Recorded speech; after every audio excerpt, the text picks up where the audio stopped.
Facing frequent Wi-Fi disconnections on your Mac Mini M4, M3, M2, or M1? This usually happens due to weak Wi-Fi signals, outdated macOS, network interference, or corrupted network settings. In this video, I'll show you how to stop your Mac Mini from randomly losing Wi-Fi step by step. So without wasting any more time, let's get started. Solution 1. Wi-Fi diagnostics. Press and hold the option button on the keyboard. Then click on the Wi-Fi icon at the top. Next, click on the Open Wireless Diagnostics.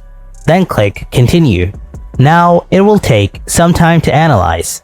Then again, click Continue. After that, it will solve your Wi-Fi issues. Solution 2. Renew DHCP lease. Click the Wi-Fi icon at the top. Next, click on Wi-Fi settings. Then click on Details next to your Wi-Fi network. Now, click on TCP/IP from the right sidebar. Here you will get an option called DHCP lease. Click on Renew DHCP lease next to it. Then click Apply. This gives your Mac a new IP address from the router. Solution 3. Delete corrupted network files.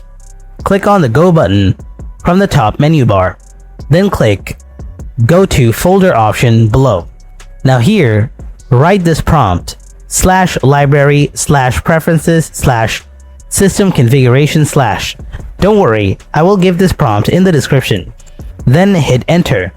Now here, find the files related to the network. Then right-click on it. After that, click on the Move to Trash button. Now go to the trash folder. Click on the bin icon from the taskbar. Delete the same file. Now click the right mouse button. Click Delete immediately. Now click Delete to confirm. After this, restart your Mac. Hope your Wi-Fi issue is fixed by now. Thanks for watching. I'll see you in the next video. Until then, stay tuned and take care.